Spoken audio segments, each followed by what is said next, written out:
Hello and welcome to the Overwhelm is Optional podcast. I'm your host, Heidi Mark, and as a self-proclaimed ambassador for ease, my mission is to bring you more ease into your life, getting you out of the horrid fog of overwhelm and living the life you always meant to. Hello, welcome to this week's episode. How are you doing? I'm hoping that you're having an unexpectedly lovely week. So, this week I'd like to talk to you about your attention. So I've already mentioned in previous episodes about how valuable your attention is and how everybody wants it. And all of these software engineers have deliberately learnt to manipulate your attention. And it's really not very much fun. And you want to get it back because seriously, life is important. Your attention is so precious. But I want to talk to you first about my journey with this and see if you relate, because I think it might help. So it used to all be about time management, didn't it? So when we get overwhelmed and we're not getting stuff done, it's like, how can I get more stuff done? How can I cram more in? And that's where I think multitasking is praised. You know, you can listen to your podcast on 4 times the speed and you can just get more and more done, and you can do this while you do this. And it's like, but that's really overwhelming. It's just, there's no space there. And if that works for you, that's fine. The thing is, I did a lot of that, you know, the productivity hacks, the way to get more done. But the problem with that is life isn't about doing more. I mean, it can be, but it's not a hell of a lot of fun, is it? Because then we're back to that whole, there's no pot of ease at the end of your to-do list. There's just more stuff to do. But it's not that I don't want to do a lot, or I want to stop you and get you doing less. It's that life isn't about doing, it's about how we are. So if you're just getting stuff done, you're literally a to-do list machine.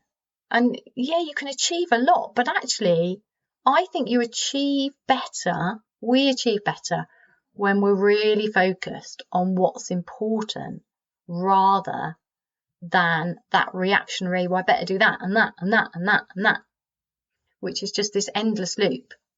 And that's the overwhelm, isn't it? If I don't do that, this terrible thing will happen, blah, blah, blah, blah, blah. I really need to do that. That's an emergency. And yeah, there's stuff we have to get done, but there's different ways of doing things. So to me, it's not about getting stuff done.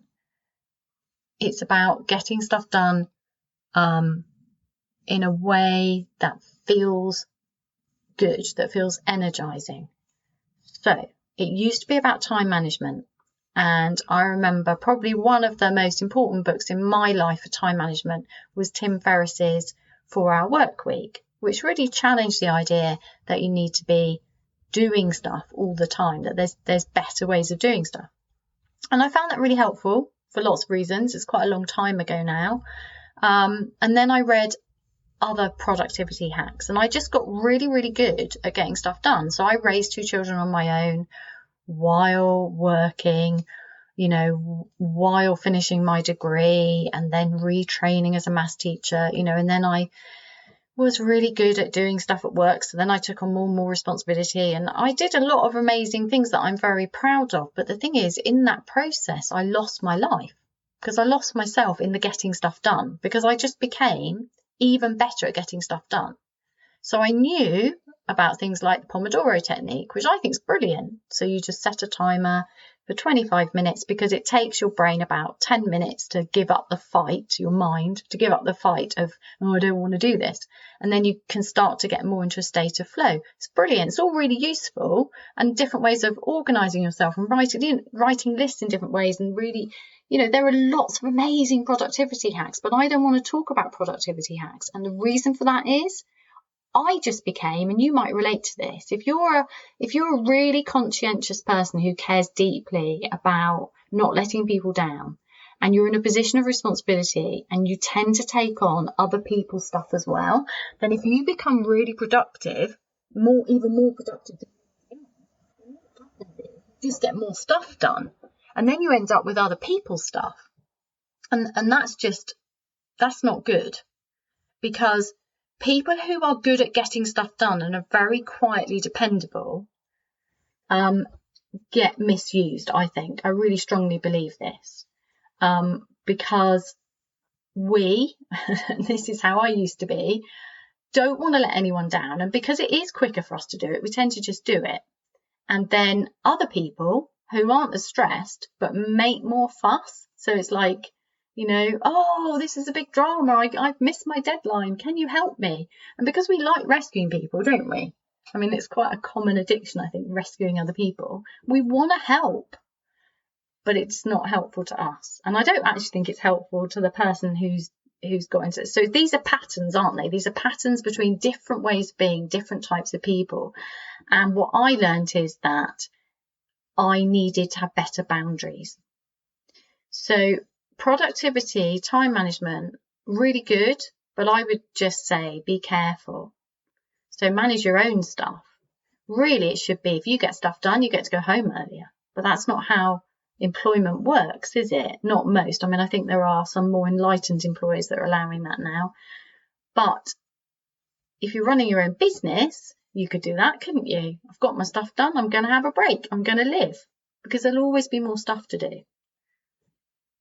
But I think the most important thing you can do is actually manage your attention. And this is linked to the next thing that came out. So there were a lot of books out about time management, and I absorbed them all and used them all and got really even more productive. But then I've noticed a change recently into energy management, and I was really excited about this. And I read all this stuff, or read a lot of stuff, and it resonated with me, but I found it quite difficult to incorporate this into my life in a way that made sense, because I guess for me, where my energy had crashed severely with burnout, when you don't have any energy, when somebody says manage your energy, it doesn't really make any sense, because actually you just want to sleep all the time, because you've kind of got I had like a decade of sleep to catch up on, really. So although I liked the thinking behind this new idea that you don't manage your time, you manage your energy, and I do still incorporate that in some ways. For example, I tend to do my more creative work in the morning, and I know that's quite common for a lot of people. So finding when it's best for you to do certain types of work is really important. And then when you're more tired, batching the more admin-y jobs like answering emails and things, that kind of stuff makes sense. I understand that. But you can't really get to that point until you understand your energy. And to understand your own energy, which is, I also don't think is a fixed thing. So this is another little pitfall I think we have. It's like the human mind wants black and white, everything black and white and easy, and to have a final answer for things. So it's like, we're struggling with something, so we Google, we ask people, and we eventually find a solution. And then we think, oh, good, I've sorted that out. And then the problem comes back later in a different way. Does that ring a bell? And I think this is because we like to think that we can control things, but we can't, because change is inevitable. That's part of meditating, isn't it? To notice these waves of our mind. Some days our mind is really stormy, and some days our mind is a little bit calmer. More often than not, it's just stormy. But, everything changes. So you don't really find a solution that's permanent. And this is because we change, don't we? Well, hopefully we change. For me, personal growth is, really important. I want to be better at living. I want to make more use of my life. I want to have more fun. I want to spread kindness everywhere and get people out of overwhelm. So I need to be better at showing up for you, my listeners. And there's personal growth is really important. And that means that I'm always changing, which means that every time I think I've got something sussed, I then need to be prepared and open to more learning. So the problem for me about managing energy that means that I always need to be aware of how my energy is changing. And in the last 2 years, with my healing journey out of burnout and utter energy depletion, it's changing enormously. So what worked for me a couple of months ago isn't working for me now. What worked for me 2 years ago isn't working for me now. And the only way I can know how to manage my energy is actually to manage my attention. Because what happens is when my energy dips, my control of my attention goes very quickly. And I don't know about you, but I can easily end up doing things that I don't really want to be doing, that I don't really, like if you sit down and go, how do I really want to be spending my time? Really, you're saying, how do I really want to spend my attention?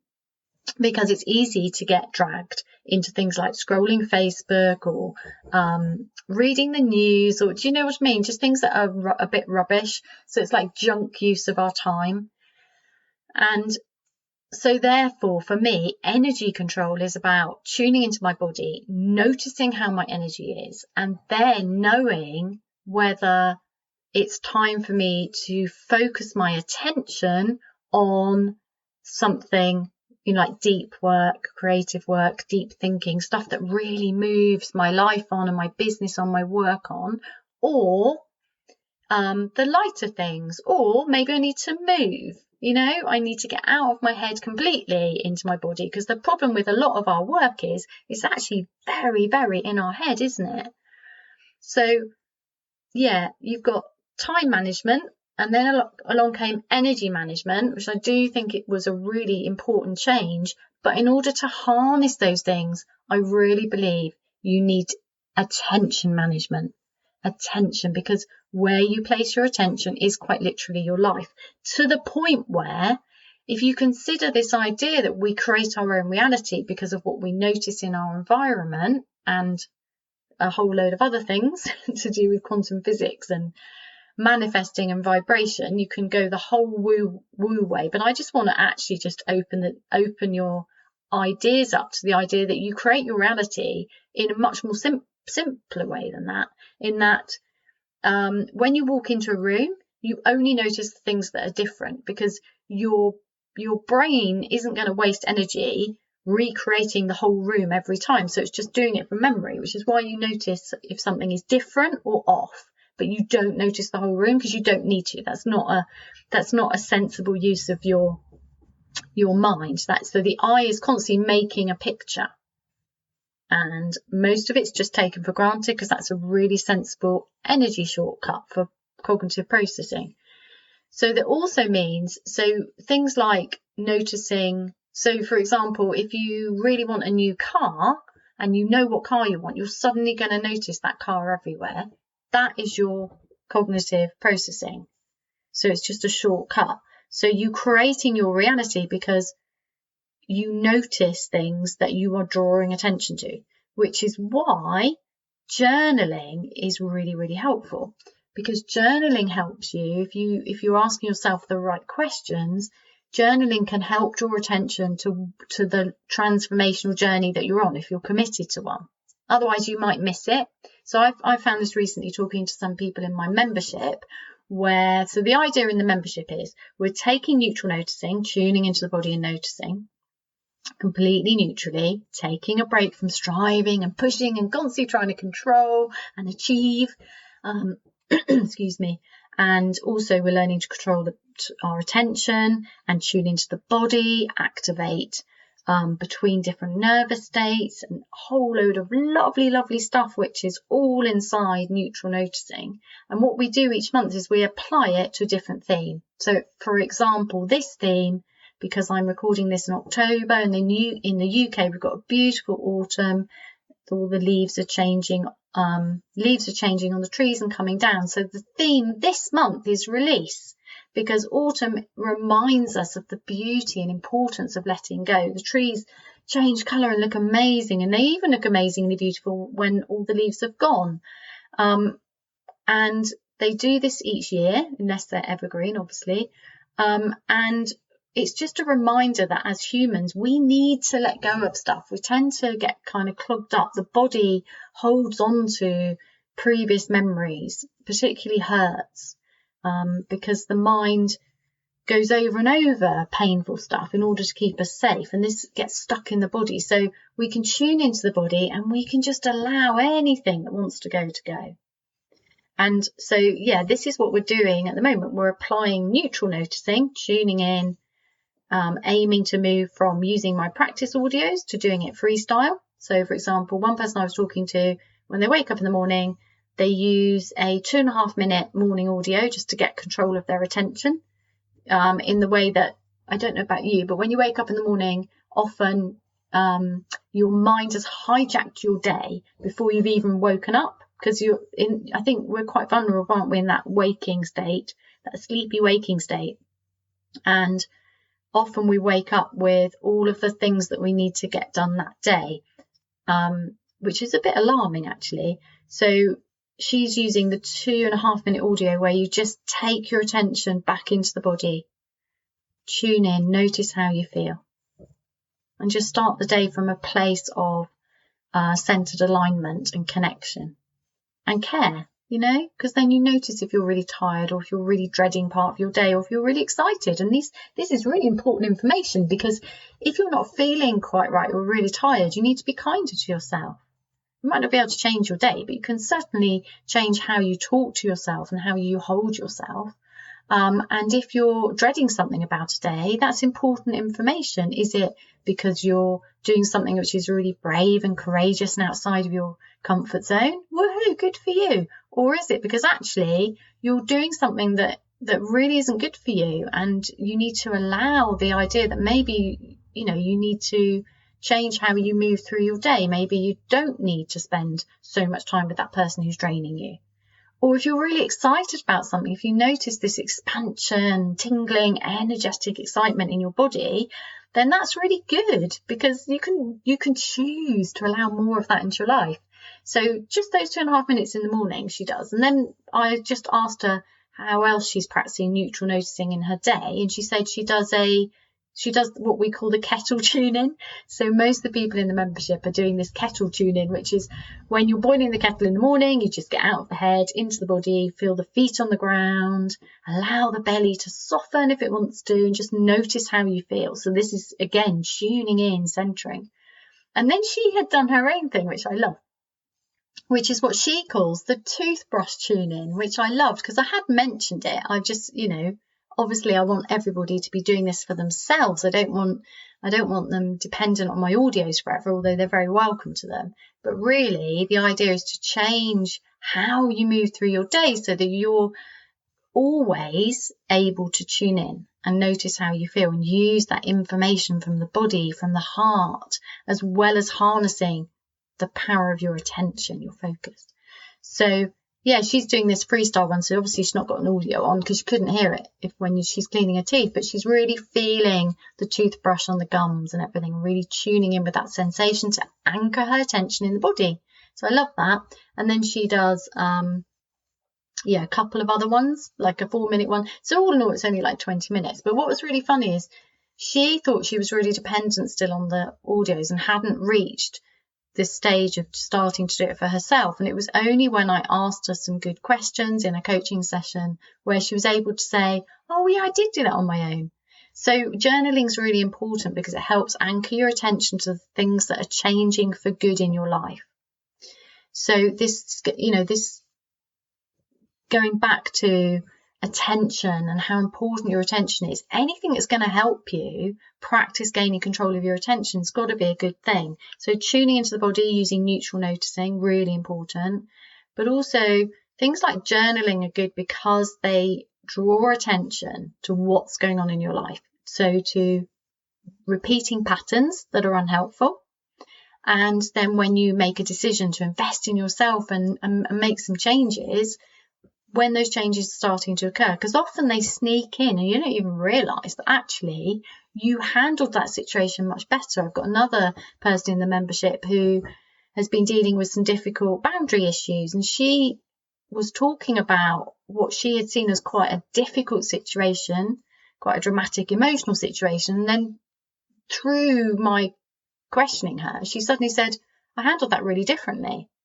But she wouldn't have realised that without the reflection. So I think either hiring a coach, so powerful coaching, or having really good journaling questions where you're daring to ask yourself, what do I really want, and how am I moving through my day? That's helping you draw your attention to patterns you want to release and the good stuff that's coming in that you want more of, and then you can move towards welcoming more good stuff in and letting go of the stuff that really isn't helpful anymore, which is usually stuff like judging yourself, shooting yourself, pushing, striving, ignoring your body when it's screaming for food, rest, a hug, movement, whatever it's screaming for. Sometimes just a drink of water, hey? No, I just get this done. Yeah, like we've got another body in a cupboard we can switch out if we don't care for it very well. So anyway, do you want to do, I thought we'd just do a quick attention practice now to get you started. So don't do this if you're driving, completely inappropriate, obviously. So either sitting or standing, it doesn't matter, just giving yourself a little bit of space for a few minutes. You can do it walking if you want to, and just send all of your attention down to your feet. You can keep the eyes open or closed. It's easier with eyes closed, but not if it's not in the right environment. So do what's appropriate for you. And send all of your attention down to your feet. Feel your feet on the ground. And if it's helpful, you can wiggle your toes to really draw your attention down, make it as easy as possible to get out of your head. Or you could sway a little bit more weight on the left foot and then the right foot.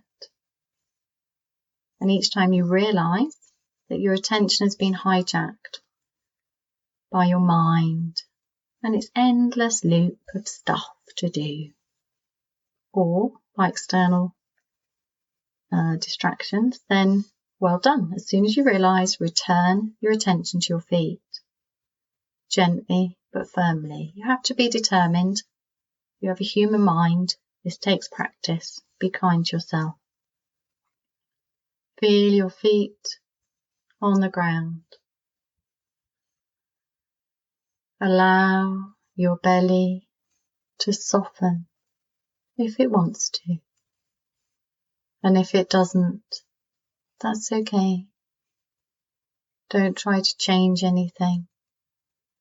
Don't try to achieve anything. Just notice. Notice how you feel. And however you feel is however you feel. And that's okay. Feel your feet on the ground. Allow your belly to soften if it wants to. And notice any physical sensations in the body. And each time you realise your attention has been hijacked, gently but firmly escort all of your attention back to your body. Feel your feet on the ground. Allow your belly to soften or not. Allow your shoulders to move away from your ears if they want to. And if they don't, that's okay. Just notice that too. Feel your feet on the ground. Softening belly or not. Shoulders moving away from your ear. Allow your heart to open if it wants to, whatever that means to you. And if it doesn't, just notice that too. Notice how you feel. Feet on the ground, softening belly or not, opening heart or not, shoulders moving away from your ears, space between the teeth. Notice how you feel. Just notice. No need to achieve or change anything. Just notice completely neutrally.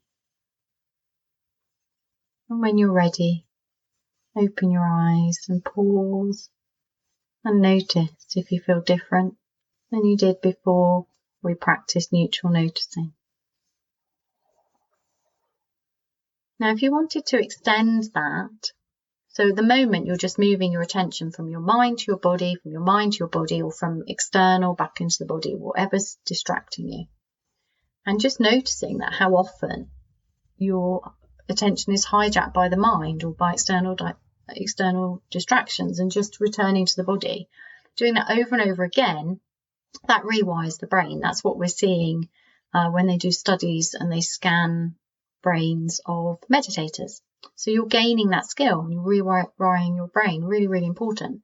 You can extend that by playing with your attention in a different way, just for fun. So you could widen the attention. So at the moment, we're just choosing parts of the body, like the feet, the belly, the shoulders. And the reason we're doing that is I'm grounding you. So I'm taking your energy out of the head into the body, connecting you to the earth, which is very grounding and stabilizing. And I'm also allowing your off switch to come on. So if you felt really relaxed doing that, that's because you're naturally allowing your body to go into a parasympathetic nervous state, which is the rest and digest, which is what we really want to be in, much more than this high alert state that we all rush around in an overwhelmed, reactive state, because it's really bad for us. So you can choose to do that. But the thing is, it's easier if you don't try to do it. So I don't know about you, but when somebody says, and breathe or and relax, I find it really irritating. It's never worked for me. Even breathe deeply. All of that I've found quite difficult and quite triggering and irritating. So for me, just allowing that to happen is really powerful. And practicing it often and noticing when the shoulders have crept towards the ears, or the teeth are clenched together, or the belly's tightened. Just noticing that, for me and for the people I work for, is often just enough. And this is really important, because when we try all the time to control everything, it's exhausting. It's too much, and you don't need to, because do you know what? Your natural state is ease, empowered ease. It's just that we haven't evolved yet to take control of our minds, our attention. Which reminds me of this story, which I didn't read the article, but I just caught this headline of how they'd found some footprints, and I have no idea how they did this. Awesome job looking at footprints. These are really old footprints, and they think they're of a woman carrying a toddler in the Stone Age, running away from saber-toothed cats. I mean, how they get that from footprints, I have no idea, but I think it's brilliant. So I caught this headline, and I thought, do you know what? That's how our minds are. Our minds are still stuck in the Stone Age. They have not yet evolved for modern life. So our minds are still reacting as if we are carrying a toddler trying to escape from a saber-toothed tiger. No wonder we're stressed and overwhelmed. We're stuck in this high alert because all the notifications on your phone and all of the demands of life are having the same impact on your nervous system as if you were running away trying to save your toddler's life. And that's really not a good place to be. So when you choose to invest in yourself and practice neutral noticing, practice getting out of your head into your body, and particularly when you do this allowing and not forcing, not trying. So it's really important that you don't get into a habit of thinking, well, neutral noticing helps me relax.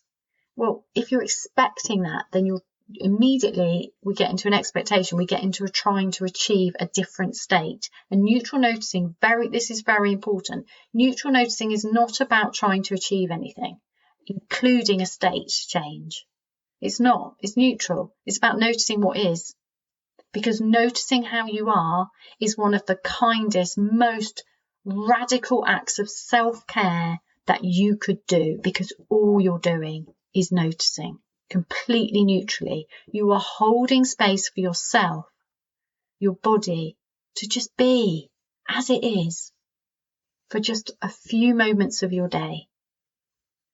I hope that helped. Please do practice. Yeah, if you want to extend it a bit more, you'd keep your whole body in your attention. So you can move it from a part of the body to the whole body. So it's like you're practicing spreading the area of attention, making it a bit bigger, and then you can contract it again. That can be fun, like a bubble. And then you can take it to the outside of your body, like you're wrapping yourself in a bubble of kindness that nothing rubbish can get through. And then you can choose to you could practice taking your attention into your mind and watching your mind, which can be quite extraordinary because, man, our minds can get up to some nonsense. And then back to the body. So you go mind, body on purpose rather than you have to do that anyway, because that's the nature of trying to harness your attention. But if you do it purposely, you can, instead of being caught up in the mind, you can watch it like we do when we meditate. That can be quite a good one. What else could you do? You could really become aware of external distractions, and you could allow your hearing to go like really radiate out and then come back into the body. So like hugely out, like you've stretched your ears out, your hearing out into the distance and come back. That can be quite fun. But mainly just practicing the basic neutral noticing. So feet on the ground, softening belly or not. And then you can do opening heart if you want, shoulders away from the ears if you want. It doesn't matter. Do you know what? Feet on the ground, if you did that several times a day, like even without pausing to do it, is like a proper practice. Even, for example, I do it when I'm going upstairs, really connecting with that movement, and when I'm walking, I find that really helpful. So just see what works for you. And please let me know. I'd love to know what you're doing with this. It'd be really, really lovely to hear from you. Anyway, yeah, if you haven't already, please do download my free Sicky? No, Heidi, that's not what I meant to say at all. 60-second. So 1 minute neutral noticing practice. The link's below this, and use it every day. And have an unexpectedly lovely week. And I'll see you next week.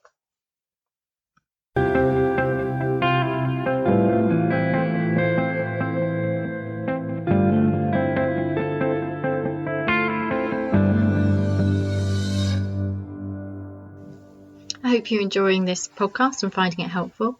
If you'd like to know more about how I work as a body mindfulness teacher and coach, you can go to my website, www.heidimark.co.uk, or you can follow me in the usual places, Facebook, Instagram, and more recently a YouTube channel. You can also book, for a limited amount of time, a free 30-minute coaching call by going to calendly.com/Heidi-ease.